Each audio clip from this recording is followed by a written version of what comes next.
আসসালামু আলাইকুম ওয়া রাহমাতুল্লাহি ওয়া বারাকাতুহু। নাহমাদুহু ওয়া নুসাল্লি আলা রাসূলিল কারীম, আম্মা বা'দ।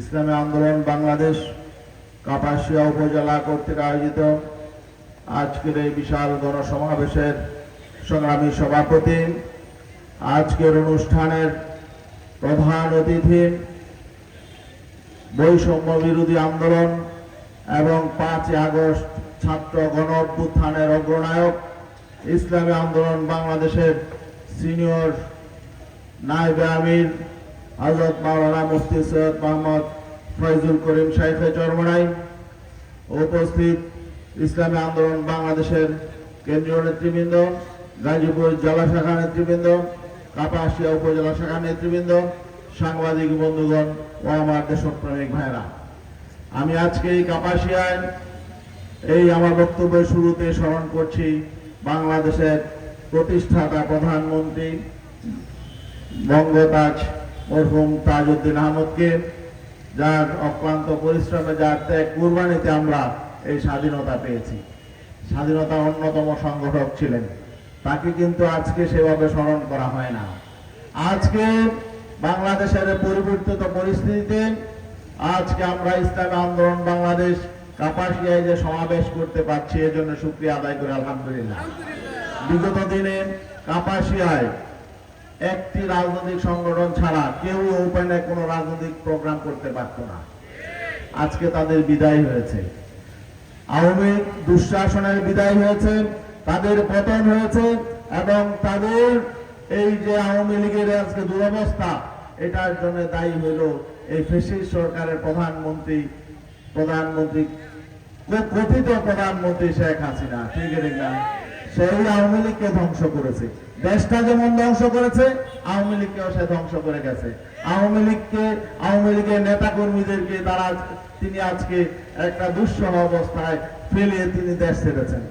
আমরা আজকে বলতে চাই, আমরা বিগত ৫৩ বছর যে রাজনীতি দেখেছি, এই রাজনীতি থেকে বেরিয়ে আসার সময় এসেছে। আমরা অতীতে দেখেছি, যখন একটি দল ক্ষমতায় গেছে, তখন আরেকটি দলের নেতা কর্মীরা ঘরে থাকতে পারে নাই, তাদের বাড়ি ঘরে আগুন দেওয়া হয়েছে। আমরা কি সেই রাজনীতিতে ফিরে যেতে চাই? আমরা নতুন রাজনীতি শুরু করতে চাই, আমরা নতুন বাংলাদেশ নির্মাণ করতে চাই। সেই সুযোগ এসেছে ৫৩ বছর পর, আজকে সেই সুযোগ এসেছে। আমরা জানি বিগত ৫৩ বছরে সবচাইতে বেশি বঞ্চনার শিকার হয়েছে, বৈষম্যের শিকার হয়েছে, নিপীড়নের শিকার হয়েছে ইসলামপন্থী শক্তি, ইসলামী জনগণ সবচেয়ে বেশি বৈষম্যের শিকার হয়েছে। স্বাধীনতা পরবর্তী ৭ বছর বাংলাদেশে কোন ইসলামী রাজনৈতিক সংগঠনকে সাংবিধানিকভাবে স্বীকৃতি দেওয়া হয় নাই। সাংবিধানিকভাবে ইসলামী সংগঠনগুলোকে নিষিদ্ধ করে রাখা হয়েছিল। আর আওয়ামী লীগ যখনই ক্ষমতায় এসেছে, তারা তখনই নির্যাতন চালিয়েছে, নিপীড়ন চালিয়েছে ইসলামী শক্তির উপর। ইসলামকে দেশ থেকে বিদায় করতে চেয়েছে। কারণ কি?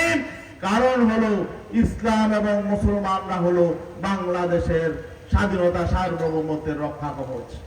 যদি মুসলমান ঠিক থাকে, মুসলমানদের ঈমান আকীদা যদি ঠিক থাকে, তাহলে বাংলাদেশ টিকে থাকবে। মুসলমান যদি ঠিক না থাকে, ইসলাম যদি বাংলাদেশে না থাকে, তাহলে বাংলাদেশের সীমান্ত ঠিক থাকবে না।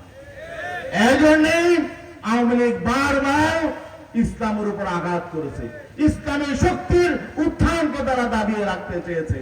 কারণ তারা স্বাধীন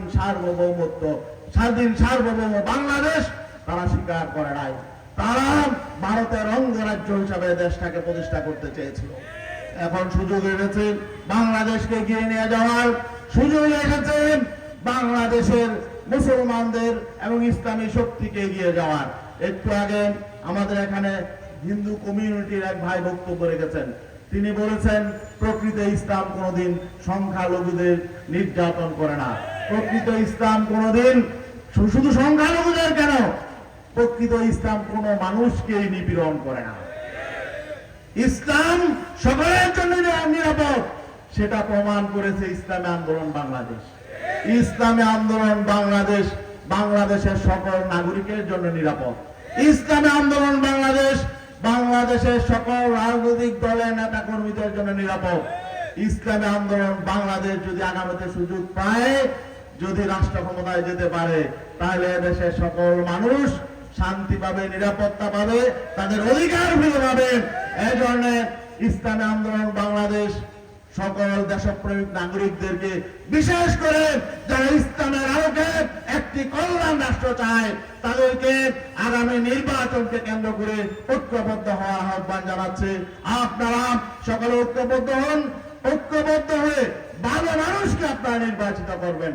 ভালো মানুষকে নির্বাচিত না করলে ভালো সমাজ হবে না, ভালো রাষ্ট্র হবে না, দুর্নীতি নির্মূল হবে না, বৈষম্য নির্মূল হবে না, আমরা মুক্তি পাবো না। আপনারা ভালো মানুষকে নির্বাচিত করবেন তো ইনশাআল্লাহ? আমরা এই কাপাসিয়ায় একজন ভালো মানুষকে আমরা প্রতিনিধি হিসাবে দিব। কাপাসিয়ার সকল শান্তিকামী মানুষ, দেশপ্রেমিক মানুষ এবং ইসলামী শক্তি আমরা ঐক্যবদ্ধভাবে তাকে নির্বাচিত করার চেষ্টা করবো ইনশাআল্লাহ।